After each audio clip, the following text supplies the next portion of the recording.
Hey everyone, welcome back to my channel. Today we're going to be discussing the disappearance of Jennifer Kesse.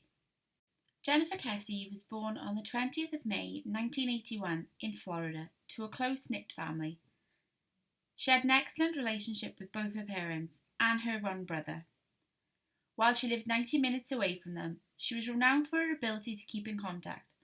She was a straight-laced, focused and hard-working individual who graduated from the University of Central Florida with a financing degree. At the time of her disappearance, Jennifer had been with her boyfriend Rob for a year, and while their relationship was long distance, it appeared to be going well. A financial analyst who had bought her own condo by the age of 25, Jennifer was just beginning her life when she tragically disappeared in January 2006. On the 23rd of January 2006, Jennifer Kesse drove from her boyfriend's home in Fort Lauderdale to the condo she owned in Orlando. The couple had just arrived home after a vacation to St. Croix, and while Jennifer had enjoyed the getaway, she was feeling incredibly tired. In a call to her mother that evening, Jennifer explained how happy she was to be home, and stated that she was looking forward to sleeping in her own bed that evening. While she had intended on having a quiet night in, Jennifer actually spent a lot of the evening on her phone to her loved ones, making calls to her mother, her boyfriend, and her best friend. Everything seemed fine with her, they later commented, and from what they could tell, there was absolutely nothing wrong. The following day, the 24th of January 2006, the alarm was raised, as Jennifer's employees phoned her parents to inform them that she hadn't turned up for work. This was extremely strange as the reliable and conscientious analyst who always called in on the very rare occasion that she was late. This is why her employers contacted her parents, expressing their concern that they had not heard from her.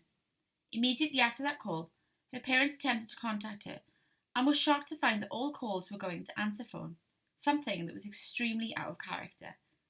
Alarm bells began to ring for the parents.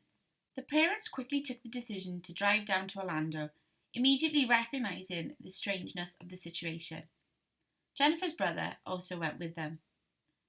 As they embarked on the 90-minute trip, Jennifer's father placed a call to the manager of the condo complex where Jennifer lived, asking if he could check whether her car was still parked where it should be. It wasn't, and Jennifer's Chevy Malibu also appeared to be missing. When the parents arrived at the condo, the first thing they noticed was that there was no sign of Jennifer, and that there was nothing to suggest there had been a struggle. In fact, the impression they got was the complete opposite, and everything suggested that she'd left as she normally would. Her suitcase stood by the door, full from a holiday. Her bed had clearly been slept in, and outfits were laid on the bed, apparently ready for work. There was a wet towel on the floor. The only thing that was missing was Jennifer, her car, her keys, her cell, and her purse, things she'd take with her on any normal day. Her parents were baffled and began to consider what might have happened to their beloved daughter. They then spotted something that only heightened their concern. A can of mace had been left on the sideboard. As someone that was naturally safety conscious, Jennifer always carried a can of mace in her bag, and so for it to have been left behind suggested that perhaps she had tried to use it. The parents called the police shortly after, but they showed very little interest, declaring that Jennifer probably had a fight with her boyfriend and would be back sooner or later. Her parents were not convinced, and understood this was completely out of the ordinary for their daughter. They took the initiative and used the time they had to act. They made missing posters and flyers with Jennifer's information and picture on them and proceeded to hand them out at all the intersections that Jennifer would have driven past on her way to work. Not long after, the media picked up the story, and within hours it was on the news. At this point, police finally filed a missing persons report and added Jennifer to the missing database. On Thursday, 26th of January, a resident in a complex less than a mile away from where Jennifer lived reported a black Chevy Malibu in the car park. She had seen Jennifer's story on the news and called the police with concerns. It was Jennifer's car, and the police immediately invited Rob, Jennifer's boyfriend, along for the investigation. As with most missing persons cases, he was considered a suspect, and the police wanted to see his reaction when they popped open the trunk. They feared that it might contain Jennifer. The police considered his reaction to be normal. He appeared anxious and concerned. The car yielded little clues, but Rob noticed that the car seat was pushed back further than it would be had Jennifer been driving the car. An investigation of the area where the car was located offered what police believed would be a crucial break in the case, as they noticed that CCTV covered most of the car park. Yet the CCTV footage turned out to be yet another letdown, because while it does indeed capture the person who abandoned the car, the footage is poor. The one shot that might have revealed the suspect's identity proved to be nothing but further disappointment in what could only be described as unbelievable luck. The footage shows the suspect walking away from the car, but each step he takes, the bars in the fence are covering his face. The CCTV clearly shows the key suspect in the case, either the person who committed the crime or someone who at least knew what happened to Jennifer. But the footage is so poor that the police won't even say what gender they believe the suspect to be. We are left with very little clues or evidence about what exactly happened to Jennifer when she disappeared. We know that her car was taken with her, and we know that she was at home on the 23rd of January 2006.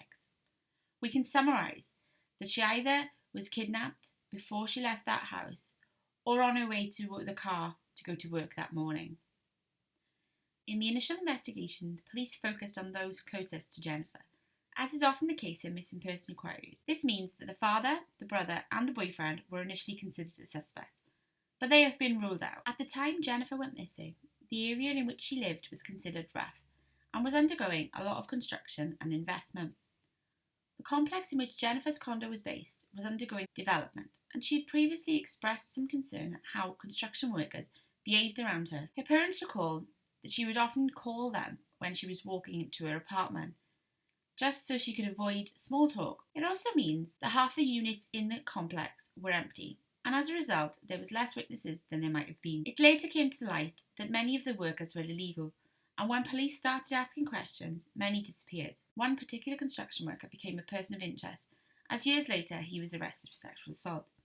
However, no charges have ever been brought, and no substantial evidence found. Interestingly, the person in CCTV footage, while blurred, is clearly wearing interesting clothing.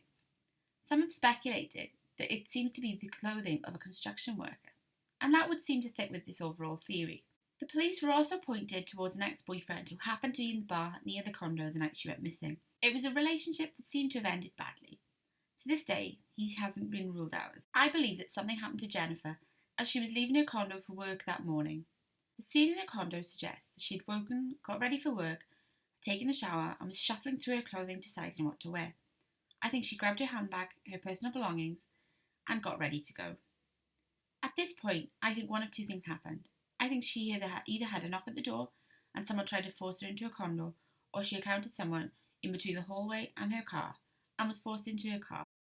Everything seems to suggest that Jennifer was abducted in that morning, and that seems a high risk, so it was probably an opportunistic person and not someone that had planned it. Of course, this is merely speculation. If you are interested in learning more about the Jennifer Kesse case, there is a really informative website which her parents set up. I've also written a blog post about this matter, which I will link both down below. And there is an episode of Disappeared about Jennifer's case called Girl Interrupted that can be found online. Help share awareness of the case. Maybe one day Jennifer Kesse's case will be solved. Thank you for watching.